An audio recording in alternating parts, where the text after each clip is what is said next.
So I've been working with Brene Brown a lot. We're doing a workshop and we're using her today. And she said something in her book, Imperfection book, and it was this: the bravest thing that we will ever do is to own our story and love ourselves in the process.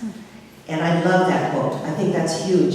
You know, our stories. If we have a book of life, and each chapter is a different story. You know, we have the good and the bad and the ugly stories, right? We have it all. You know, we're all of it. You know, we have all these different.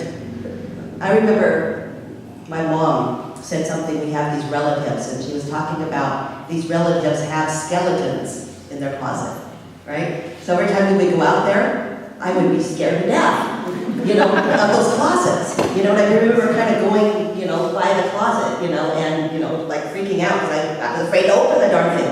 And I kind of think that's kind of relevant to our life now, because if I would have opened it, I would have, you know, really realized that there was no skeletons in there. I would have been able to, it was the fear of it, you know, the fear that Judy's talking about. You know, we have these crazy stories. But she says because when we start to own these stories, we stop denying them, and then they stop defining us. See, our stories define us.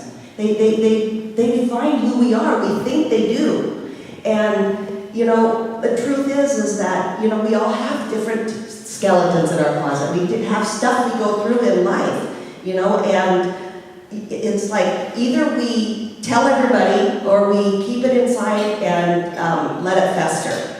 And it's interesting, my mom is an interesting one, because she was the type that everybody knew everything about my dysfunctional family. You know, it's like the neighbors knew everything. We go to the grocery store, and my sister and I would go, oh, here goes mom again, and the checkers would start to know everything dad did, you know. So it would be, you know, she was out there, and I got to thinking that was probably like a therapy for her, you know, she just talked about it. But I went the other way, right? I didn't want everybody to know, so I would hide stuff. You know, I mean, I didn't want to, you know, have everybody know that what was going on at school. So, and then this is interesting. I just saw on the news, I think a couple of days ago, it's 5% of our population. The United States is 5% of the population, and they take 80% of pain pills. Isn't that interesting? Now, I think that has something to do with us hiding our stories. I think that has something to do with how uncomfortable we are with what's going on in our life. I really, really do. I think that we take pills instead of facing who we are and standing in our own truth. And that's kind of what I want to talk about. See, we turn our story into I'm not worthy. And that's what the whole talk is about. It's about knowing your worthiness. We turn our story, whatever goes on, our scary stories, the ones that we don't want to face into, I'm not good enough, actually it's a universal fear. I've always said this, whenever Judy and I do any kind of counseling, bottom line, we don't feel worthy. We don't feel worthy about our lives. We take our stories and we take them too personally, and we step into this unworthiness, you know. But the truth is, before I go any further, there is nothing in your life that's ever gone on that makes you unworthy. You are worthy. No prerequisites at all to be worthy. You are that. You know, anything, there's nothing you can do to make you not worthy. Your house is dirty, right? You're still worthy. It's okay, you know? If you need to lose weight, if you need to get a job, you know, whatever it is, it doesn't matter. You're worthy right now. You have the power and the presence of God, of the sacred, of the divine running through every cell of your body. That's how worthy that you are. We are worthy this moment because we exist. And that's so important to know. But why don't we feel worthy? It's because we take these stories, you know, from her gifts of imperfection. This is the book that she wrote. And what Brene Brown says is that she wanted to see why some people can love their life and some don't. And she said that the research that she did, it actually, you know, changed the way that she lived, and it changed the way that she parented. After years of study, she found that love and belonging are essential to us. Love and belonging. And there is one thing that separates those of us who feel it and those who don't. And it is a sense of, I'm worthy. I'm worthy or I'm not. It changes your life when you feel worthy. If we want to fully experience love and belonging in our life, we have to believe we're worthy. We have to know it. How do we do that? How do we know that we're worthy? You know, when we can let go of what everybody thinks when we can own our story ourselves, we start to gain access to our worthiness. What does it matter what other people think? But it does, doesn't it? It matters to us. You know, the feeling that we are enough just as we are, that we're perfect and divine beings, no matter what goes on. Everybody's life is kind of dysfunctional. I kind of found that out. I don't know anybody who has got the life that isn't, you know? But when we spend a lifetime trying to distance ourselves from these parts of our lives that don't fit in with what we think they're supposed to be, then we stand outside of our story. And she says, this is interesting, she says that we stand outside of our story, we hustle for our worthiness. Now think about that. How do you hustle for your worthiness? She says there's 4 ways. You're a performer, you're a perfecter, you're a pleaser, or you're a prover. Right? You gotta prove it. I love that. Those 4 things. We're gonna work with those a little bit today in our workshop. But how do you do that? I thought of my life. I know that I've been a pleaser sometimes, and it's changed my whole life because sometimes I didn't feel worthy enough when I was a kid. You know, our sense of worthiness lives in our story. It lives in our story. So, who's that kid? This is my 17-year-old self, I think. Okay, this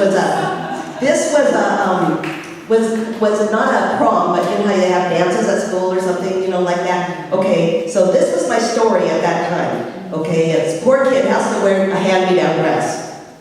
That was my story at that moment of my life. So and I didn't really own the truth of it. Okay, here's what Brené Brown says is that we can't stand outside of our story. The story is created for you to awaken. When we stand outside of our story, we start to hustle for our worthiness by doing those 4 things. Mine was a pleasing thing, or maybe not even just pleasing. I probably did it all. Perfecting, proving. I had to prove that I was good enough, so I did a lot of stuff to prove I was good enough to not poor, right? But inside I knew that my family was poor, So she says that our worthiness lives inside knowing that we need to own our story and not run from it to find our worthiness. So I ask you, how do you hustle for your worthiness? What is it that you do to make others think that you're worthy? Because what happens is we carry it on through life. I probably carried that pleaser on through my marriages. I said marriages. So, I did that. What did you do through, the things in your life through work? I know that I didn't feel as worthy as I do now. And the neat thing is that you can rewrite your story. You can learn to quit hustling. Sounds funny, doesn't it? We can quit hustling for our worthiness by owning our story. I changed this. I can remember this day, and I didn't want everybody to know, all my friends. I went to school with all the rich kids for some reason. I don't know why. I was on the border of where I lived. But, and a lot of my friends had a lot of money, but we didn't. And so I can remember that they went to the department store and got their dress. I think there was the Bon Marché or Macy's at that time. I never got dresses there. I had hand-me-down dresses. So later on when I thought about it, I went, oh my gosh, here's my new story.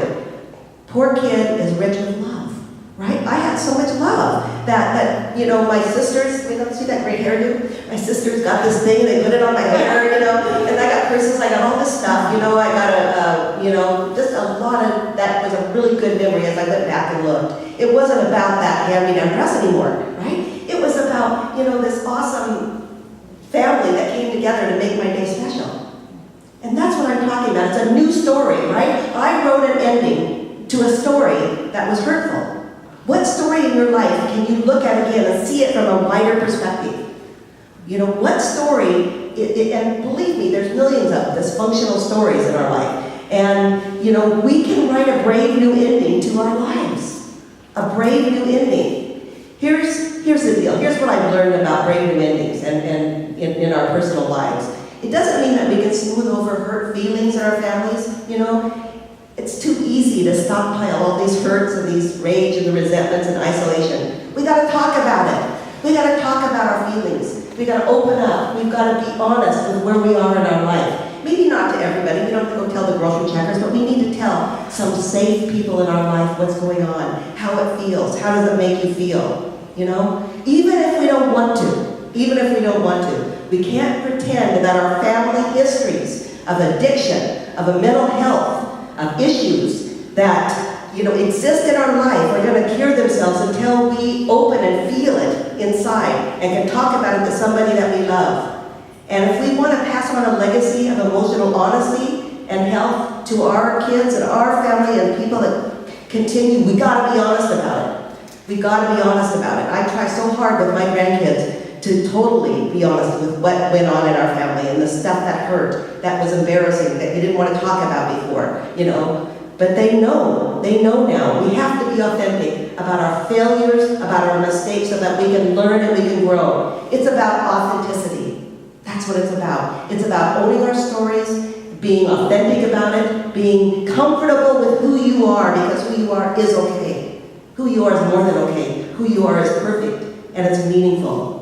I found a best friend. I always go through life and I have really good friends. And man, I'll tell you, I had a best friend who had skeletons in her closet too. And we shared stuff, and we shared together, and opened up, and we saw our stories in different lights, and we supported each other through it. I'm lucky to have a friend like Judy who I can do that too. You know, I can open, she can open to me, and we can say, wow, this sucks, this hurts. We feel it, and we can move on, and we can see it in a different light. And that's what my invitation to you, that's what my deepest prayer to you is that, you know, we have the courage. Dear God, give us the courage to face the stories in our life and to rewrite them, knowing that we are more than we ever thought possible. Thank you.